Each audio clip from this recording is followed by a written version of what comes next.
it is also dependent on the mind. So without a good mental state, Dharma practice is not possible. So therefore, the mind is the most important. Secondly, for the complexity of identity, to address that issue, many of us who are here in the West might certainly be facing such issues of identity crisis, especially because our surrounding area and people are not really of a Tibetan not really Tibetan surroundings. It is the Western surroundings, so therefore our environment. So therefore, how do we keep a balance?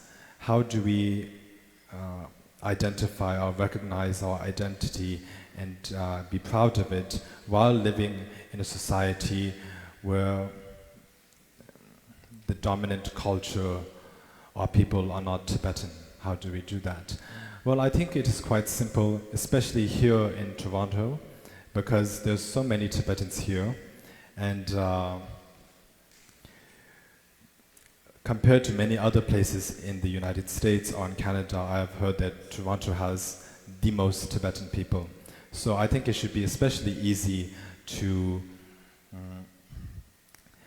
keep your traditions alive, because each of you are there to support each other. So that is the situation we have. So therefore, that is the advantage of being in Toronto. We have a lot of Tibetans. And so the main thing we need to do is that when we are outside of our home, when we're not dealing with Tibetans, of course we can, we will have to speak English. We don't really need to do what the Tibetans usually do, or the customs and all of that. But at home, it is very important to speak Tibetan, and with your parents especially. If you don't speak Tibetan at your home, you will of course not likely be speaking Tibetan outside of your home, so then there will not really be a chance to speak Tibetan at all. So the best place to speak Tibetan or learn Tibetan is at your home. And the best parents or the best teachers to learn Tibetan from are your parents. So therefore I'd like to take this opportunity to request the parents to take great care and attention to providing your children with a sense of being a Tibetan, and also for the children and the younger teenagers, and to pay attention and try to see the importance of preserving your culture. And one way to be proud of your identity, of being a Tibetan, is to know about your history, the hardships which the elders, your parents, your ancestors, and all of the Tibetans have gone through in times of past. Right now, things are going much smoother, it's much easier. Everyone does not have to suffer as much as our ancestors or our parents had to back in the day. It is thanks to their kindness that we are living a very happy life. But everyone has a story to tell, and the story of our ancestors, our parents, is full of hardships. Having to lose our country and to seek refuge in foreign countries, and the challenges of preserving our culture in these foreign countries. There's so many hardships that they went through, and so you should try to learn from them. I myself often like to interview the elders, because they have some knowledge to share, stories to tell, which can be beneficial for future generations if we can learn from them. So I take notes, I interview them, take notes, and then put it into writing. And then it's there in writing. So if we're gone, maybe our children, our grandchildren, they have something to know about. So this is quite important. As for intergenerational trauma, Yes, this is probably connected with what I just mentioned of the hardships that our parents and they had to go through. So, and sometimes that also affects us if the parents don't know how to deal with trauma. And so the trauma can be passed down like a disease. But I think it is good to have healthy conversations, discussions with your parents and the elders. And whatever it is, the past should be forgiven, but not forgotten. So that is the main point. As for anxiety or pressure of integrating into Western society,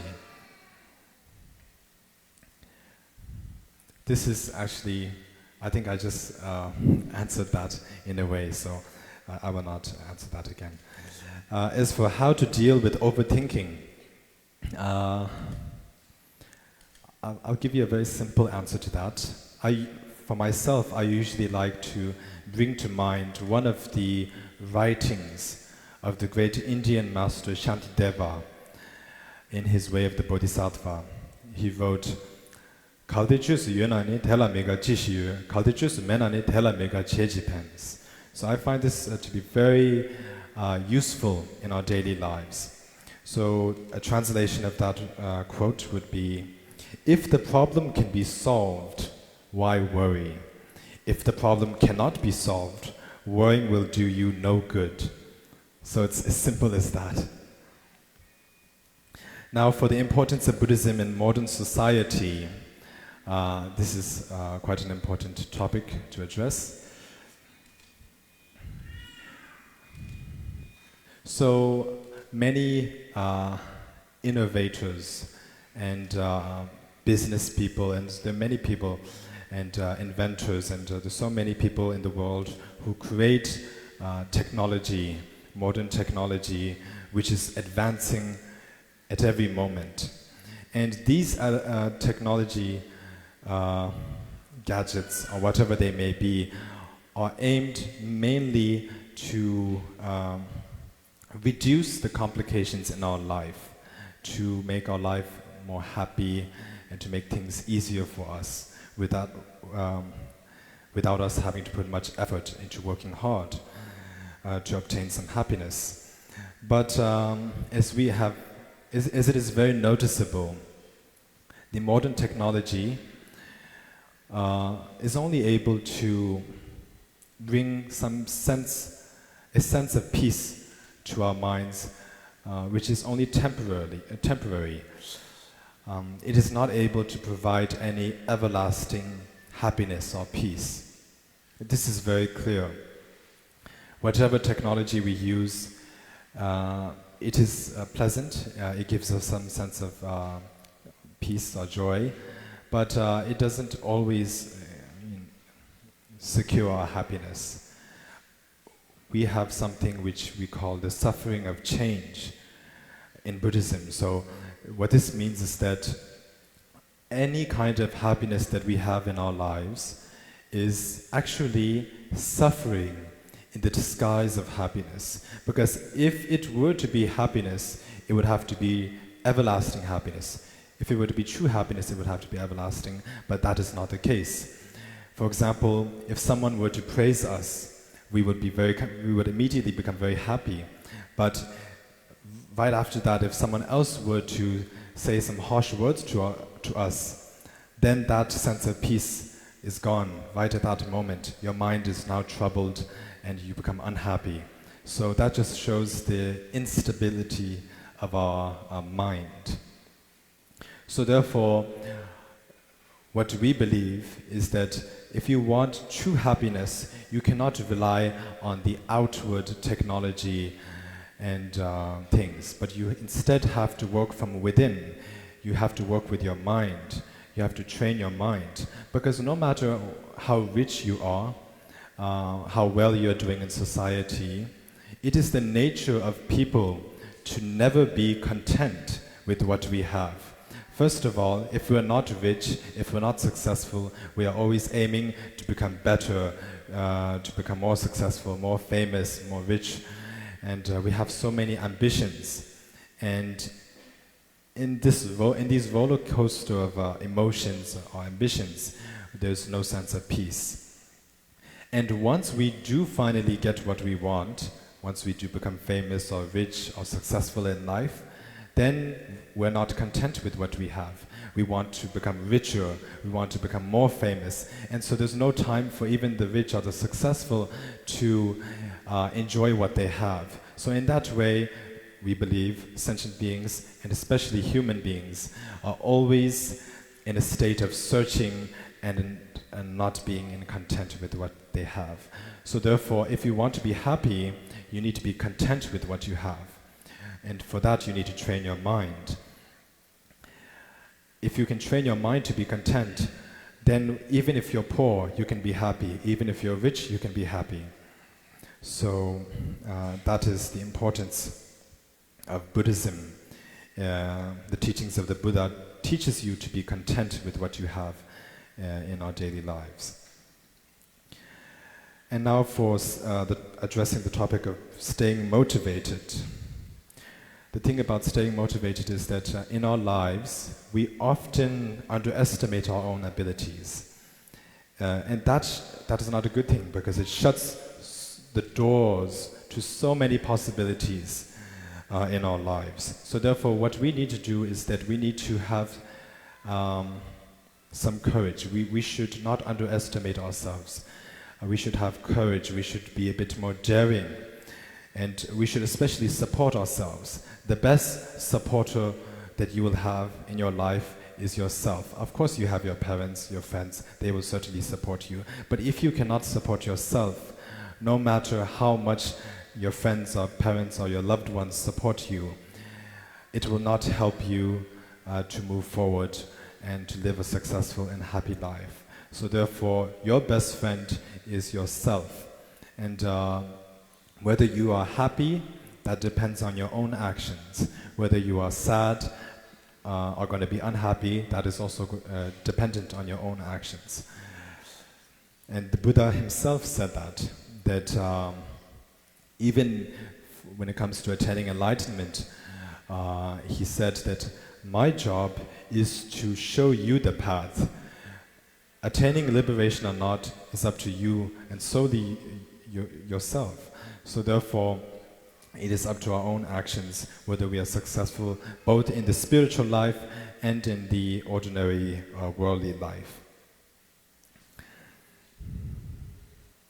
And as for the mindfulness meditation, this is very important, whether we are Buddhists or not. In our lives, we are almost always lost, either in the past or in the future. We are never really living in the present moment. We're either thinking of the past, something that, a past that we have so much regrets about, or the future we have so many ambitions. And of course we should have ambitions in life, but if you're just stuck in the future at all times, that is not healthy and that is not good, and it will do you no good by just being stuck in the future. And it's good to think about the past, as I mentioned, to understand the hardships which oneself has gone through, as well as others, such as one's parents and friends and all of that, especially the Tibetan community. But being completely stuck in the past will also do you no good. So we need to have a balance. We need to think about the past and the future, but we should not lose our sense of peace in the present moment. If you are not living in the present moment, then you are not truly living. Because to truly live, you need to be present, you need to be aware of the present moment. And so we have several techniques to help us with being mindful. One of the techniques that the Buddha taught, which can help us to be mindful, is to be aware of the intake and outtake of our breaths. So when you're breathing, you know you're breathing. When you're holding the breath, you know you're holding the breath. And when you're breathing out, you know you're breathing out. And in this way, if you can train your mind in such a way, you can be aware of the present moment. And you should give it a try. It is very effective, this meditation. You really start to notice very subtle things, things that usually go unnoticed, such as the movement of the trees and footsteps of some the dogs and cats. Usually we hear so many sounds, but because our mind is usually lost and not in the present moment, we miss these very small but beautiful details in life. So you should give it a try. As for answering the topic on the Buddhist philosophy, emptiness and bodhicitta, this is very important. The main practice of what we call the Mahayana, or the greater vehicle, or the practice of the Bodhisattva, or the great compassionate one, is the practice of bodhicitta and emptiness. We all know about the fully enlightened Buddha, Shakyamuni, the great person who appeared who was born in Nepal but attained enlightenment in Bodh Gaya and taught the Dharma, and shared the Dharma with all sentient beings. So we all know him by the name of the Buddha. But he wasn't just a person who appeared in this world who was truly miraculous and who just appeared in the world to sort of show off that he could attain enlightenment. That was not the purpose. The purpose of attaining enlightenment was for him to show us that if he can attain enlightenment, why can't we? So it is to encourage us onto the path of enlightenment. So the Buddha taught of a connection between cause and effect. And that is that if you create good causes, as a result you will experience happiness. If you create negative causes, as a result you will experience suffering. And this is the law of karma. It is what we call karma. So the Buddha, or you could say Siddhartha, Prince Siddhartha, did not just attain enlightenment out of luck. He had his causes as well, which led to his enlightenment. So the causes for his enlightenment, generally there are many causes, but the main two causes would be the practice of bodhicitta and the meditation on emptiness. So these two are very skillful methods to attain enlightenment and are essential methods. So what is bodhicitta? Bodhicitta is a Sanskrit word. It would be translated into English as the mind of enlightenment. And it is basically a thought.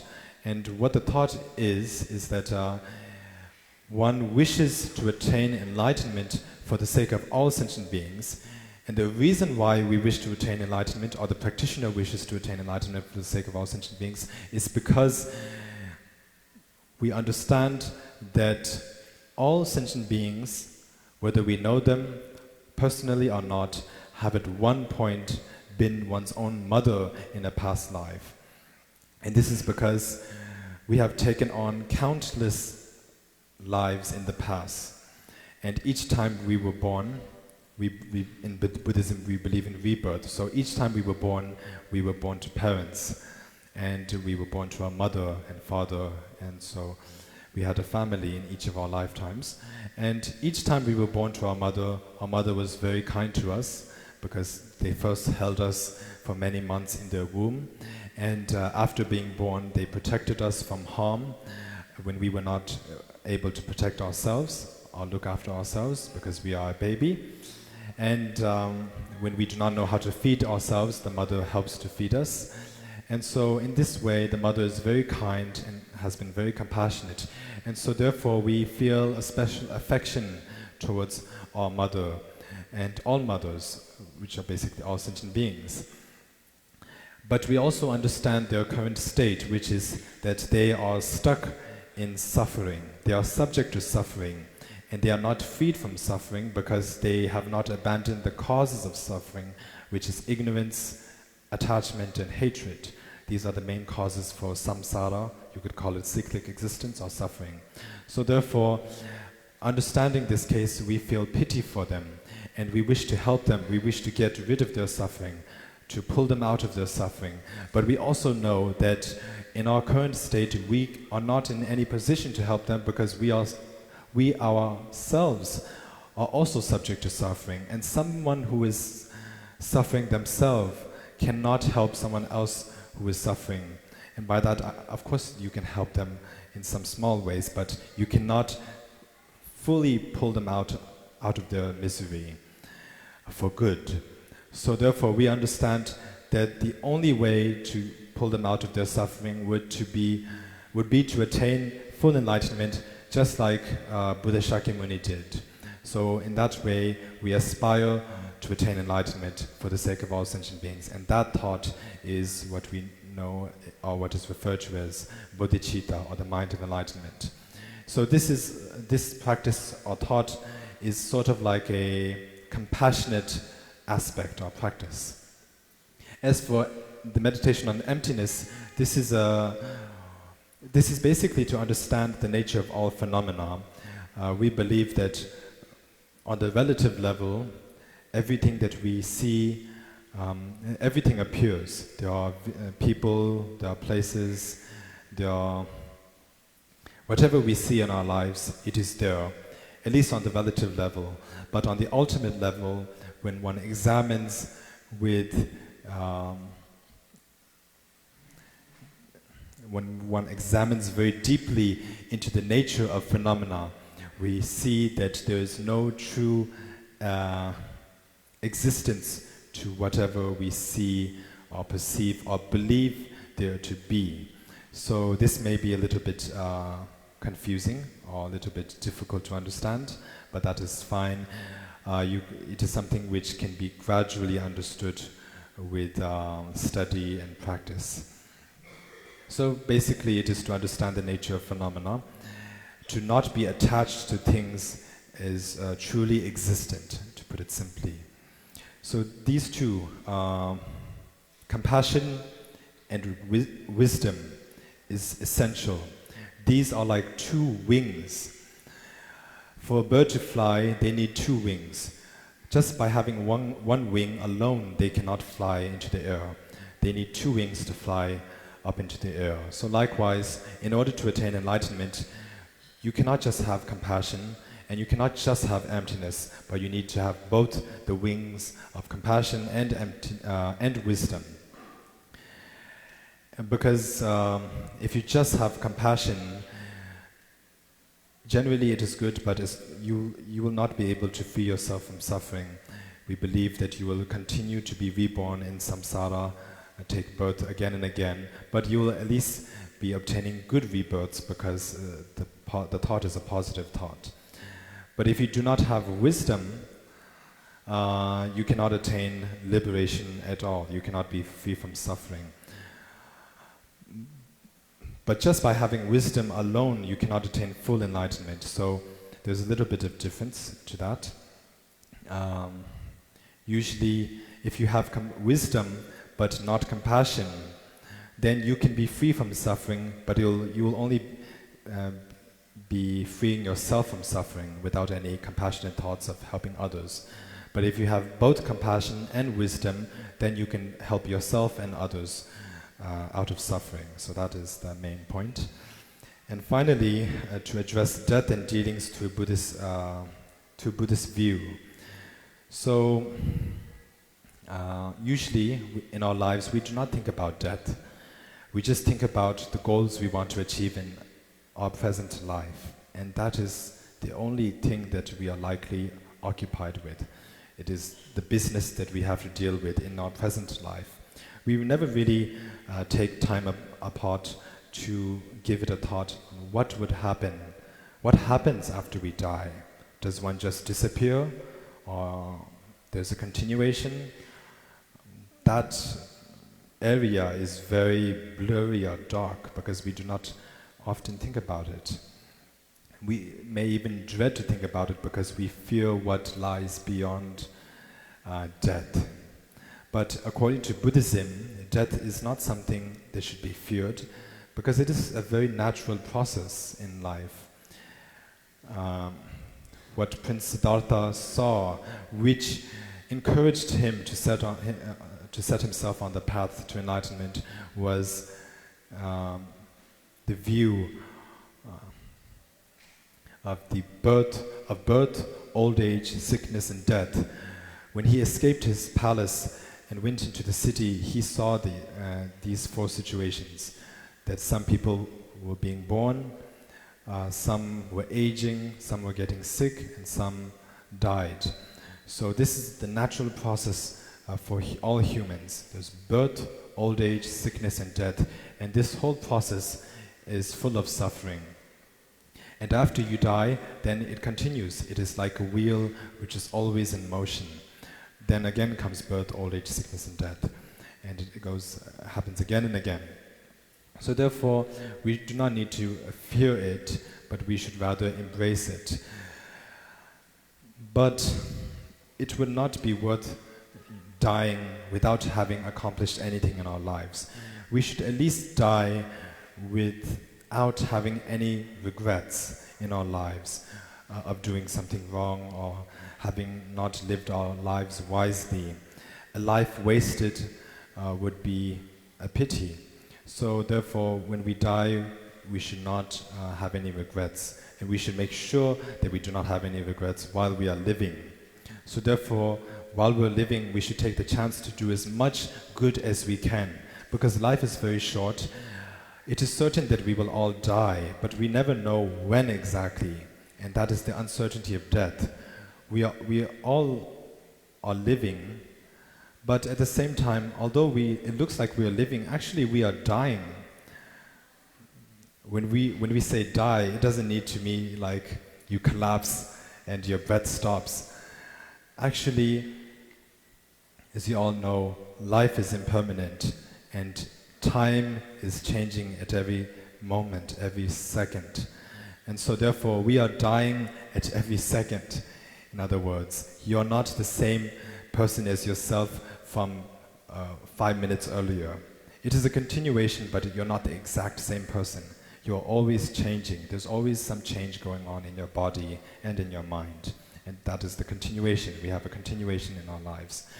And so therefore, we are dying at every moment. And what we need to really remember is that at each and every moment, we are only getting closer to the actual moment of our death. We're not living longer, we're living shorter. We're running out of time. And this is the harsh truth in life. Whether you like it or not, it is the truth. So we need to put whatever time we have left to good use. So it is not worth getting in fights with other people. It is not worth underestimating yourself. And it is not worth wasting your life on useless thoughts, overthinking. We should set a plan. We should set a goals to achieve in our lives, and to live our life wisely at every moment. So with this, I will conclude my talk. So thank you very much.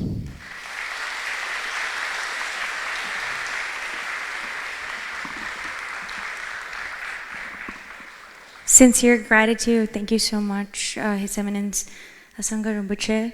Now we'll transition into our moderated discussion that will be led by our fellow co-organizers. We have Yankila, Tsundula, and Somola. Please take your seat.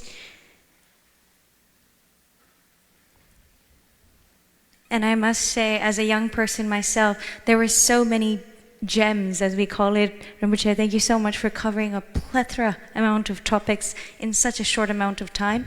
I know some of us probably wanted a little deeper of a dive, and so I hope that our co-moderators will be diving a little deeper into some of the concepts and topics that you folks said that you're interested in.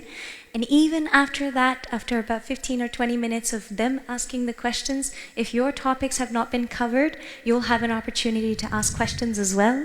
You can raise your hand and we'll take a couple of questions for another 20 minutes or so. If you would like your questions to be anonymous, again, there has been paper that has been circulating. Please feel free to write your questions. I'll come around and collect, and we'll try our best to get as many anonymous questions up as well. Okay? Well, without further ado, we'll have you folks take over the moderation session. Thank you.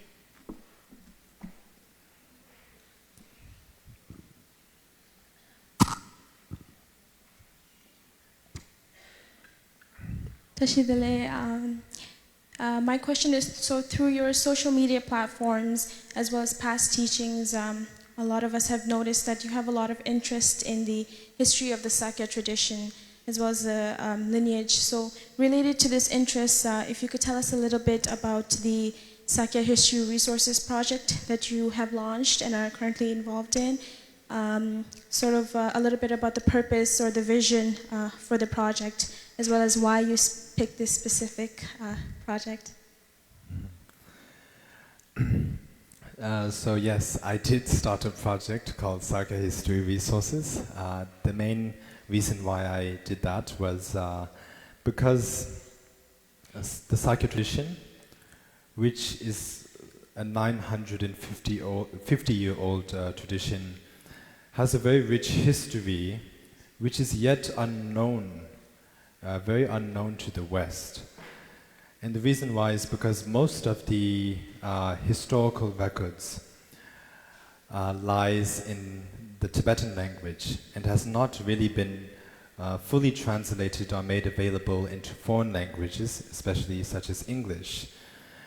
And this is the main difficulty that we have. Once we are able to translate the historical records into English, then from English it would be very easy to translate it into other languages. But the first challenge that we have in this project is to translate it into from Tibetan into English. And so the Sakya history is very deeply woven into Tibetan culture, into Tibet's own history. And the reason why is because the masters from the Sakya tradition had contributed so much to the Tibetan cause many centuries back, especially with the appearance of Sakya Pandita Kunga Gyaltsen. He was one of the great pioneers or innovators of Tibet, and he actually started the movement of studying all of the great sciences or arts in Tibet, such as astrology, medicine, craftsmanship, Buddhism, epistemology, drama, or you could call it the opera house, and all of that, and linguistics, language and linguistics, and so many arts. He started the movement for all Tibetans to study them in a complete manner. And so he was very kind to Tibet, and also he helped in averting the great damage caused by the Mongol invasion of Tibet. For those who know about Tibetan history, Tibet was conquered by the Mongols at one point, especially back in the 13th century. But it could have been worse if there wasn't Sakya Pandita Kunga Gyaltsen, because if he had not accepted the invitation of the Mongol Khan to travel to Lanzhou, which is currently situated in China, then the Mongols, which were at its peak at that time, the Mongol Empire, threatened to loot and destroy thousands of monasteries and kill thousands and thousands of civilians. And so the only way of averting that was for Sakya Pandita to accept the invitation to go to the Khan's court and to serve as the Khan's teacher. And so in that way, several members from the Sakya tradition, such as Sakya Pandita Kunga Gyaltsen, contributed to Tibet in many great ways, made many great contributions by saving the lives of many Tibetans. And also after that, if we look at that time period, the first power, the ruling power over Tibet was the Tibetan Empire. And from that we have many great kings such as King Nyatri Tsembo, King Songtsen Gampo, Trisong Detsen, Chirapachen, and such great emperors or kings. But after the fall of the Tibetan Empire, Tibet was fragmented with no ruling power. And so it was the Sakyapas who, during the time of the Mongols, reunited Tibet into one country once again. And so it was for about a century, nearly a century, from between the 13th to 14th century, that the Sakyapas ruled over Tibet, and especially from the Kön family. And so that started with Drögun Chögyal Palpa, the imperial preceptor of Emperor Kublai Khan, the Khan of the Yuan dynasty. So you could say that Chögyal Palpa and Sakya Pentita were the first people to introduce Tibetan Buddhism outside of Tibet, and especially to China and Mongolia. And because Emperor Kublai Khan was the ruler or the emperor of the Yuan dynasty, which was a very large superpower in Asia, within the Yuan dynasty there was Tibet, there was Mongolia, there was China, and even Korea. And so because Kublai Khan appointed Chögyal Palpa as the imperial preceptor of the Yuan dynasty, as well as the president of the Bureau of Buddhist and Tibetan Affairs. In other words, Chögyal Palpa was the spiritual head of not only Tibetan Buddhism, but also the spiritual head of Chinese Buddhism, Mongolian Buddhism, and Korean Buddhism at that time. And so in that way, the Sakyapas greatly contributed and spread the Tibetan teachings of loving kindness and compassion to foreign lands. And also, when we look back at history, there were many wars which Tibet went with other countries, such as Tibet went to war with the Gurkhas or the Nepalis. Tibet also went to war with the Bhutanese. And there were many wars, and in most of these wars, it was the Sakyapas who served as the mediator between the wars to bring peace between both sides. So the Sakyapa masters have been very kind to the Tibetan cause. And so this is not just, the history of the Sakya tradition is not just important to the followers of the Sakyapa, but to all Tibetans and also many Asians of other countries. So therefore, I thought it would be very important and wonderful if people could know more about it.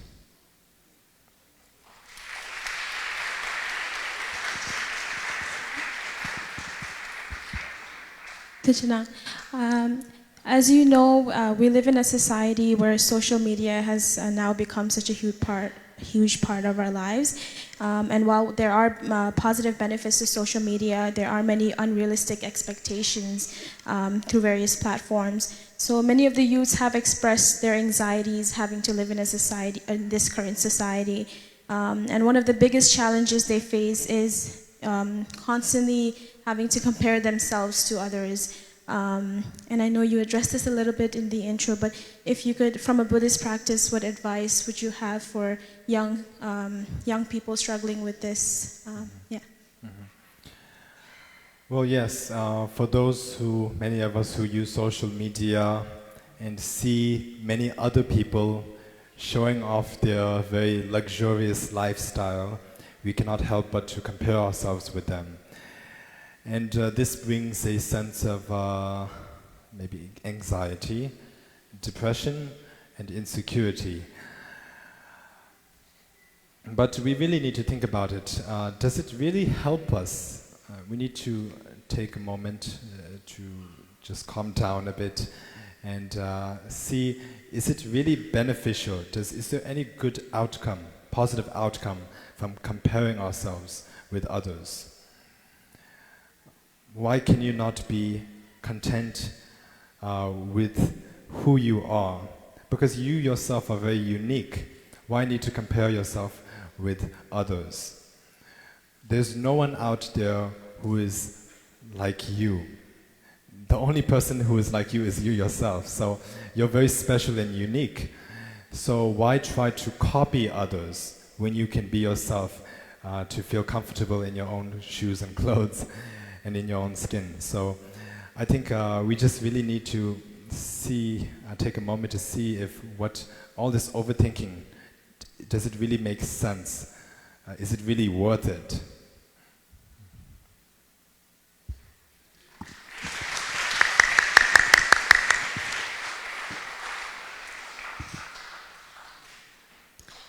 Rinpoche. I think I wanted to continue the conversation around mental health that you already addressed wonderfully in your opening remarks. And I actually really appreciate how you addressed that. That is a topic that was of interest to many people who registered, and many young people are struggling with it. And naturally, when we're struggling, we seek our parents' guidance because they're the closest people to us. And oftentimes, we hear our parents asking us to nangchujang, nangchuche, study Tibetan Buddhism, practice Buddhism, and we recognize why our parents rely on Tibetan Buddhism, because if we look at all the hardships that they went through over the last few decades, their absolute faith in Buddhism really, I think, incredibly explains why they've been so resilient and why we are thriving. But I think the context of young Tibetans, particularly in the West, is quite different. There is a shift away from unquestioned faith, and especially living in the West, a society that is capitalist, where quote-unquote secular values are celebrated. So that is the context in which young Tibetans live, and I think that to some extent explains why there is that disconnect between young Tibetans and Tibetan spiritual practice. So I wanted to, I'm curious to learn how you see this and how we can sort of create different conditions in which young Tibetans can tap into this precious Buddhist teachings when we're actually struggling. Well,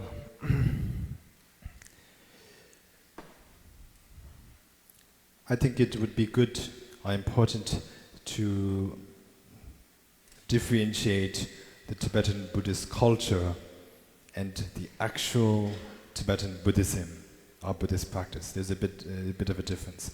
The culture is what we see on the outward appearance, but the actual Tibetan Buddhism, which we really need, is something which is not on the outward, but rather something to develop within ourselves and our minds. So, therefore, this makes it very possible, because now that it's not an outward thing anymore, it's an actually inward thing. Whatever environment you are in, whether it's a Tibetan environment or a Western environment, the practice is a state of the mind, so it doesn't really rely on the outward appearance too much. So what in Buddhism we do is that we do not force you to become a Buddhist. Just being born in a Buddhist family does not make you a Buddhist. This is important to know. It is you only become a Buddhist if you take refuge in the three jewels, the Buddha, Dharma, and Asanga, and that depends on your own will or motivation and wish. No one can really force you, and in Buddhism does not encourage others to force, people to force others to become a Buddhist. The Buddha himself said that you should examine my words carefully. Do not simply accept what I said just out of mere reverence for me, but examine it, see if it is correct or not. And if by examining it, if you are not comfortable, if you do not think it is correct, then you do not need to necessarily accept what I have said. If you find it to be correct, then you can accept it. So this is what the Buddha said. So I hope that answers it.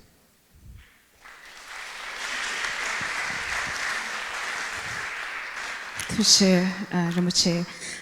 My next question is around death, and you already again addressed it in your opening remarks. I wanted to share a fear and anxiety that many in my generation, within my peers, are experiencing, which is the anxiety around the fact that Kundu is aging, our parents' generation, they're aging, and there is this looming anxiety thinking about that loss, not just of that support and that anchor figures in our life, but also anxiety around the responsibility that comes on our shoulder when that day comes, which inevitably will come. So I'm curious, as a young spiritual leader yourself, I'm curious to know if you also experience any kind of anxiety, particularly given the fact that you're a young leader, and anxiety around having to continue this lineage. So, and how do you overcome that if you do? Well, that is kind of why I started my project, Psychic History Resources. Again, it comes back to that.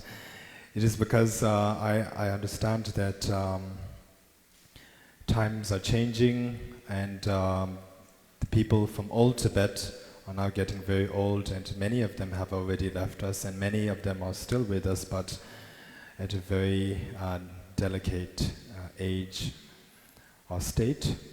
And so, yes, it is inevitable that we will lose all of the older generation, and all of the responsibility of continuing or passing down the Tibetan culture will come down upon us, the younger generation. And so that is why, for myself, I started this project, so that I could know how things worked in the past. So if you have a good understanding of how things worked in the past, you'll know how you should move on forward. That is why I did that. And yes, it is good to understand that, of course, none of us want to think about it. It's not a pleasant thought, but yes, Kundin will not be with us forever. And many of our grandparents or parents, if they're still living, will also not be with us forever. And so that is why it is good to notice that this should not go unnoticed.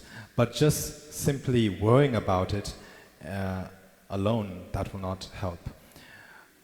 Understanding that situation, you should feel or understand that you have the responsibility to carry on what they have passed down to you.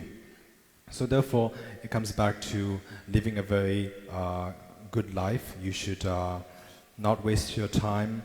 While the elders are still with you, you should stay close to them. You should learn from them. Everyone, every family, every elder generation has a story to tell.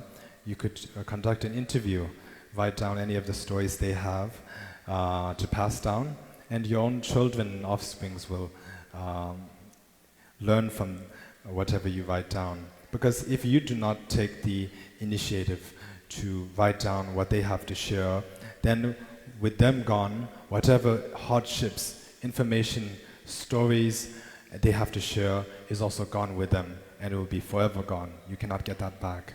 So therefore, live a very skillful, you could say, life. Do not waste any moment. And you do not need to worry too much. This is how life is. For so many centuries in Tibet, all the cultures, it wasn't just kept up by one generation. It was successfully passed down from one generation to another. And if it wasn't successfully passed down up until now, we would not have what we have here. So if they could do it, why can't we?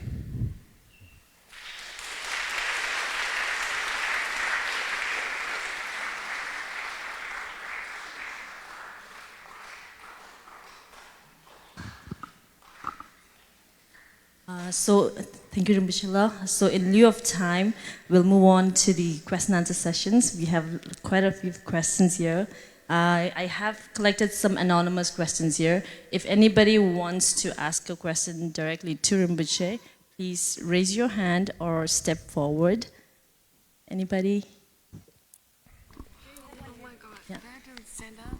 Oh my god, it's on.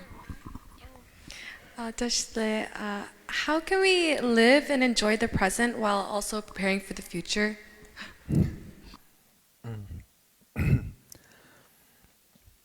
Well, we need to have do the goal setting. We need to have goal settings and write down. You can create a PDF if you're using a laptop. If you're using a notebook, just write down anything you want to do in your life, sort of your bucket list, and things you want to do in this year, things you want to do within 2 years, or however you want to put it down. And then once it's down there, then you can make changes to it time to time. But if you're always just thinking about your future goals, then of course that's not healthy. You're not living in the present moment. So as long as you have it there in writing, you can take it out, check it time to time.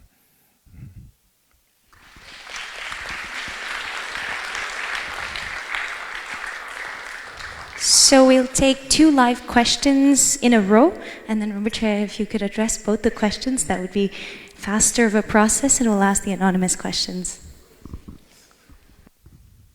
Hello, Dashile Rinpoche. In my life, I have met many people who see life as a life full of suffering, and they always claim that they have a worse life than others.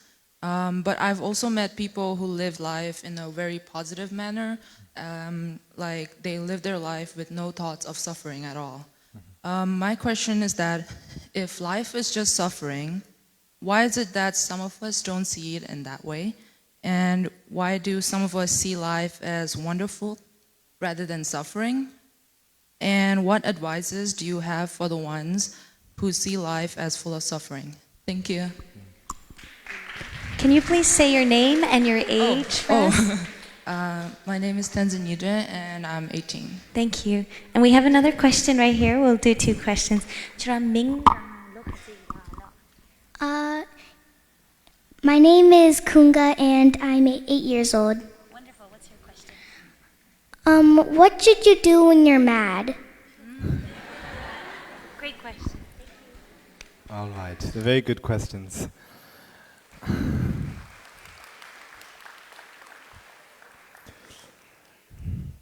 So first, to answer Tenzin Yudren's question, well, it does kind of come back to being content or not with your life. Usually the people who are always drowning in suffering are those who are not content with what they have. But if to be content, you can start to compare yourself with others, but this is not in the social media kind of way. It's to compare it in a more healthy way. There's a way to do that. So if you think you are suffering, that there's no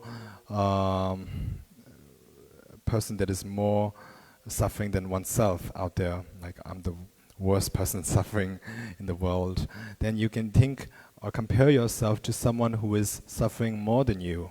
You can think about the beggars on the street who do not have a shelter, a roof above their head, who do not have enough clothes to keep warm during the winter, and who do not have the basic living necessities. So if you can compare yourself to them, you'll start to understand that, oh, I'm doing much better than them in life, so I should not really be beating myself with all these I'm poor, I'm suffering, and all these kind of thoughts. And so I think that helps. As I said, all of the happiness that we have in our lives is not really everlasting happiness. It's not the true happiness, but it is still momentary happiness, and it is still something we need to work for, to work on. So I think if we can understand that, we can deal with that. And as for the question on how to not be mad, how not to be angry, well, in Buddhism we have an antidote. To each problem there is a remedy, an opposite of that problem. And the problem, the remedy or the opposite of anger is loving kindness. So what is anger? Anger is the thought of being unhappy and wanting to harm others in some way, either verbally, to say something bad to them, to maybe fight with them. That is what anger is all about.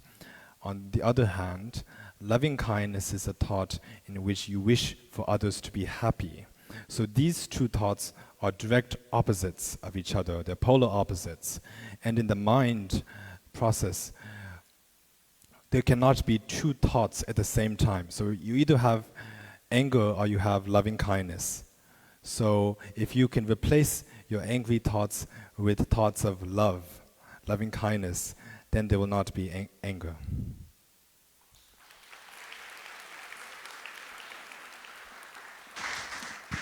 Thank you, Rinpoche. So we have collected quite a few anonymous questions. I picked two which are dealing with the concept of emptiness. I'm just going to read them out together. The first one says, emptiness is beyond duality. There is no good nor bad. Then why Buddha teaches us to do morally good things to accumulate merits? That's the first one. And the second one says, Rinpoche, I do see the table is right here, tangible, but Dharma says everything is empty. Could you please explain how to see those physical items as emptiness, or why emptiness?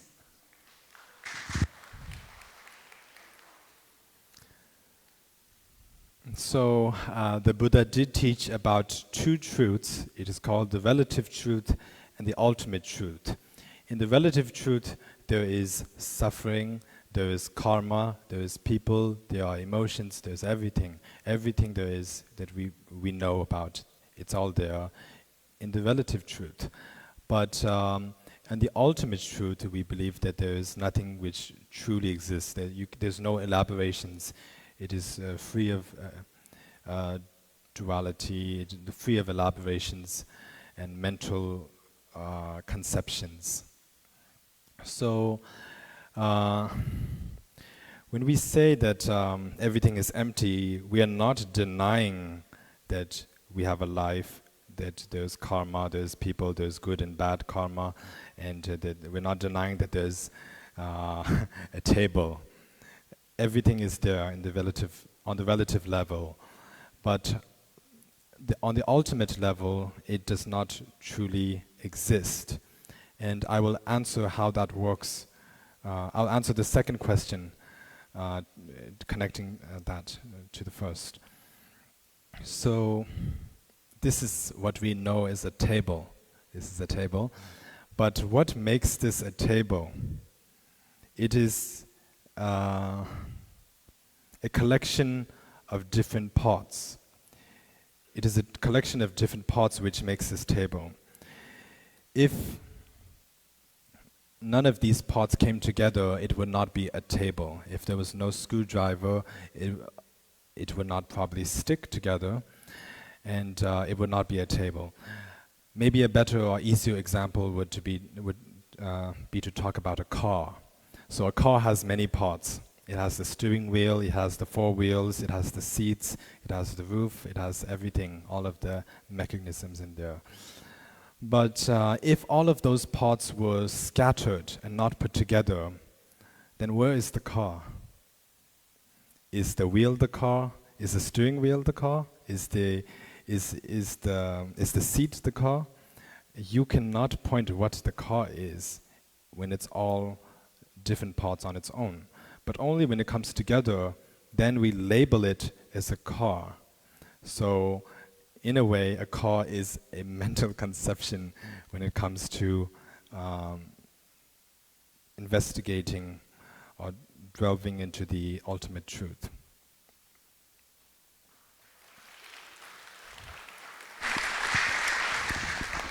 Say thank you, Rinpoche. So we have one more audience question here and another one there. So I'm gonna come to you first. Please give your name and, if possible, your age. Rinpoche, my name is Pema. And today afternoon when Rinpoche was giving us a teaching about Buddha and Dharma, he gave us a very elaborate example about a doctor, medicine, and a patient. So over the past few centuries, there was a huge change in the medical science and also like how doctors treat a patient. So I was wondering, do we need any change in our Buddhism philosophy, like a medical science, or do we at least need any changes in how a Buddhism is being taught to the younger generation so that it will stay relevant to the time?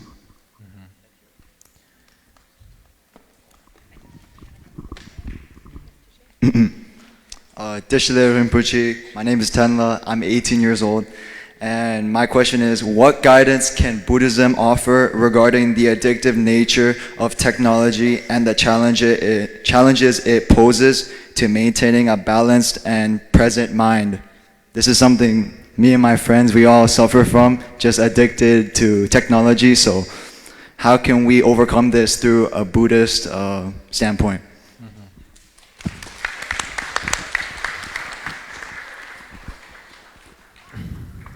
So, first of all, yes, when we speak about the Buddha, Dharma, and the Sangha, we compare it to the doctor, the medicine, and the assisting nurses in a hospital. So we say that the Buddha is similar to a doctor. A doctor's work is to treat the patient, and that is the doctor's work. So we consider ourselves as the patient. A doctor's patient is ill, and that is why they need to be treated. They have any sort of illnesses. So that is why they are treated. And so likewise, we need to be treated because we are also ill. We are ill with the poisons, the three poisons, which His Holiness mentioned earlier, which are ignorance, attachment, and hatred, or you could call it anger. So these three poisons we have at all times. It is why we are always suffering. These are the troublemakers. So that is what needs to be treated. That is the sickness. The Buddha is like the doctor because the doctor prescribes the medicine to the patient. And likewise, the Buddha, understanding the special needs of each and every sentient being, prescribes them, you could say, a special teaching suited for their needs. And so that is why he is like the doctor. And so the Buddha is like the doctor, the Dharma is like the medicine. Because just like the medicine can help you get rid of your illness, the Dharma can help you get rid of those three poisons. And the Sangha are the companions. Just like in a hospital we would need assisting nurses to help the patient to recover. Likewise, in the path of the Dharma we need companions. If you're just practicing alone and you have no companions, it will be very challenging. But instead we have a community to share our practices with, to improve together. It is basically like a teamwork. So that is why it's important to have, and why it can be compared to the doctor, the medicine, and the nurse. As for does it need to be changed? Well, generally, the teachings of the Buddha do not really need to be changed because it is very,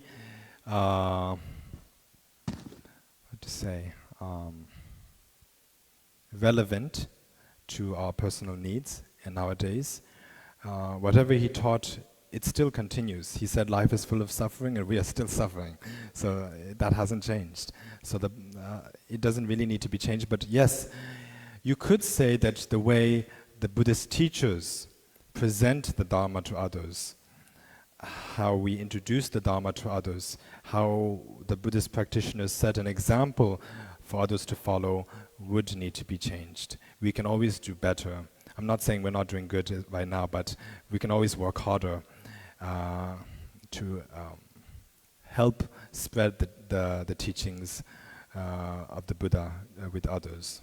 So I hope that answers that. And then for the social media thing, I think, yes, it would be sort of connected with what I said earlier. we need to understand that life is ever changing. We are moving towards our death at every moment. We are losing time. So social media, it has its pros and cons, its advantages and disadvantages. You should maybe follow what is maybe what you would consider as essential for your own needs, what you think can somehow have a positive impact on your life. And then there are a lot of toxic things you might see on social media. You should block those, hide them away. I think that would be good.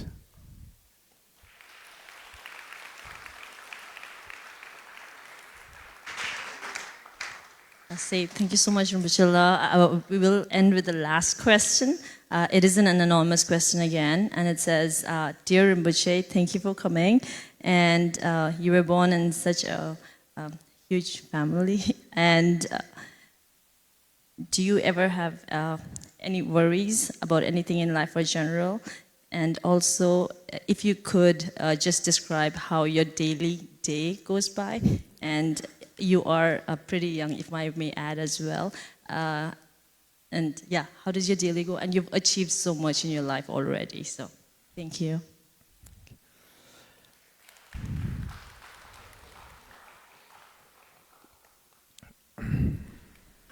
Well, I don't think there's anything amazing about my life, first of all. I'm always trying to improve myself, to work harder at all times. The good thing about it is that I love what I'm doing. Nobody told me to do this history project. It's not forced. Whatever I do in life, I make my own decisions. And I think that's how it should be.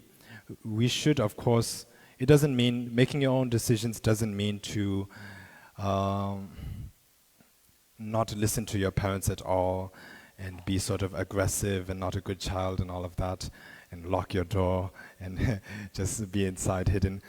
That's not what it means, but you should listen to them, what they have to share. Everyone has opinions to share, suggestions, and if they share good suggestions which can improve your life, then that's great. You happily accept those, thank them for their suggestions. If they don't share any good suggestions, you don't need to fight with them or have any dispute with that. You can just sort of filter it out. So in that way, you have a lot of choices. The more suggestions you hear from others, the more they share with you, you have more choices or paths to think about in life. And that's the good thing about being open-minded. So be more open-minded, listen to others' opinions, make the final decision yourself, and that's very important. And so in my case, I love doing history. I just sort of see that it's a topic which is not very touched upon, and it has so many, I think the Tibetan community in general, and not just Tibetans, but the whole world can benefit from the history of Sakya, so that's why I chose to pursue that path of researching into the history of Sakya. And as for my life, I'm currently in what we call a Sheda, so it's a Tibetan Buddhist college. It is quite different from the Western colleges, because in the Tibetan Buddhist college, you would have to stay for maybe 10 years or maybe 20 years at the most. And in my case, I'm now in my 10th year in college. So I started my college in 2013 at the age of 14, and now I'm 24, just turned, sort of. And so I'm now in my last year. I'm going to be completing my traditional Tibetan Buddhist studies next year. And I have plans, because I do the goal setting thing, as I mentioned earlier. So I have plans such as applying to universities. I've already actually applied to a university in London to further pursue my studies. So that is sort of the plan. I don't know if you wanted a daily schedule of what I do. But basically, the life of a Lama, it involves mainly practicing, because without practicing the Dharma, you will not be really in a good position to teach the Dharma to others. If you want to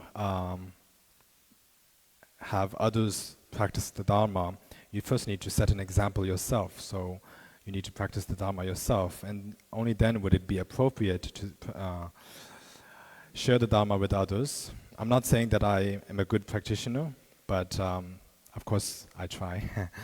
So it involves waking up early in the morning. We have several practices in the Sakyapa tradition, basically practice manuals, which we have to practice daily. It cannot be interrupted. So most of the masters in the Sakyapa tradition, you'll find that they wake up maybe at 3 a.m. or 4 a.m. and during the practices, they'll maybe complete most of the practices by 7 a.m. And then after that, they will do whatever work they need to. So in my case, I do the sadhanas, or the practice manuals in the morning, and then have breakfast.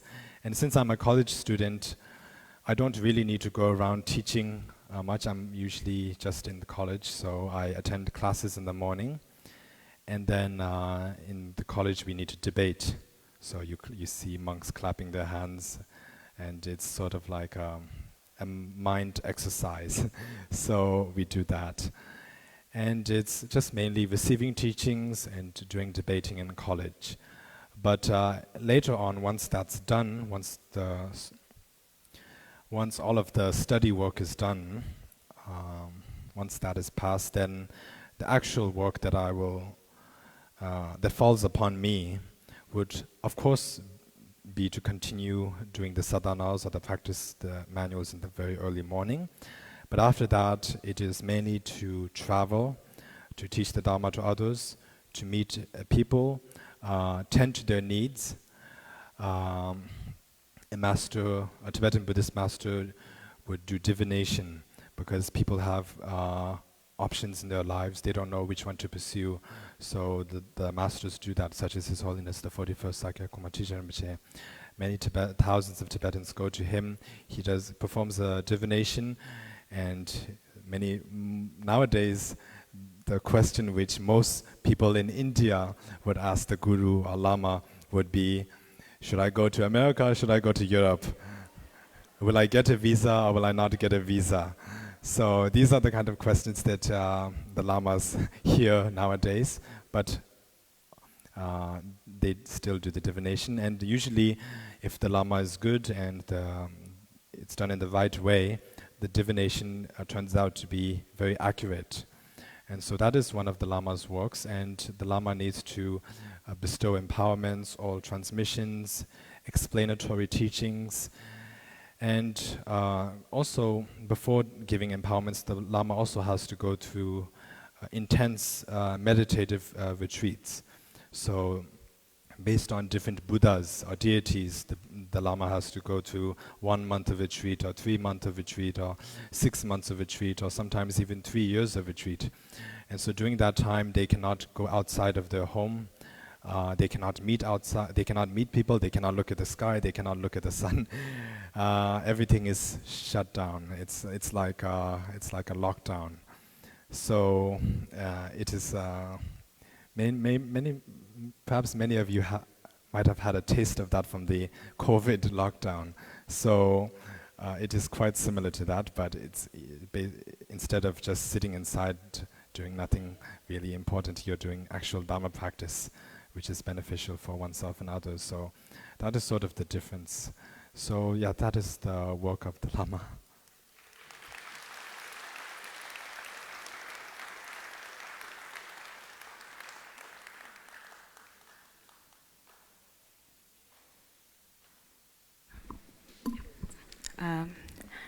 Rinpoche, Tujiche, thank you so much for this engaging Q&A session.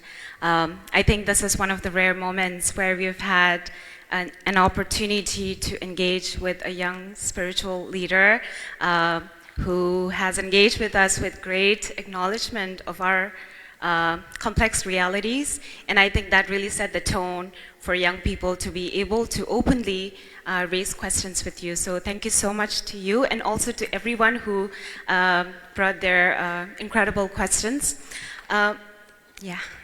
So before we wrap up, we have a very quick video about Sakya Khongma Rinpoche, Khongma Teacher Rinpoche's deeds. We're going to quickly play that and we'll wrap up the event. Can we have the video on projection?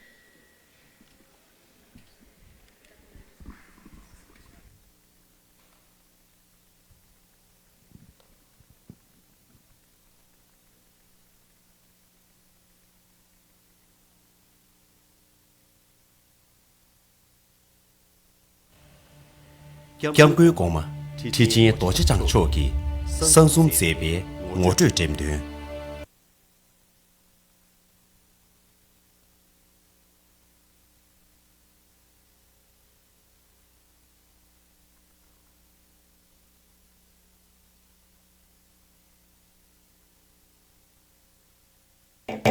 One of the main objectives of the North American Sakya World Peace Milam Foundation is to organize the annual religious gathering for universal peace and harmony. Based on Their Holiness's noble wishes, the Milam Foundation strives to enhance the understanding or knowledge of those who have faith and devotion to the Buddha Dharma in general and Sakya tradition in particular. Specifically, the foundation aims to introduce Buddha's teachings to the younger generation with the primary intent to preserve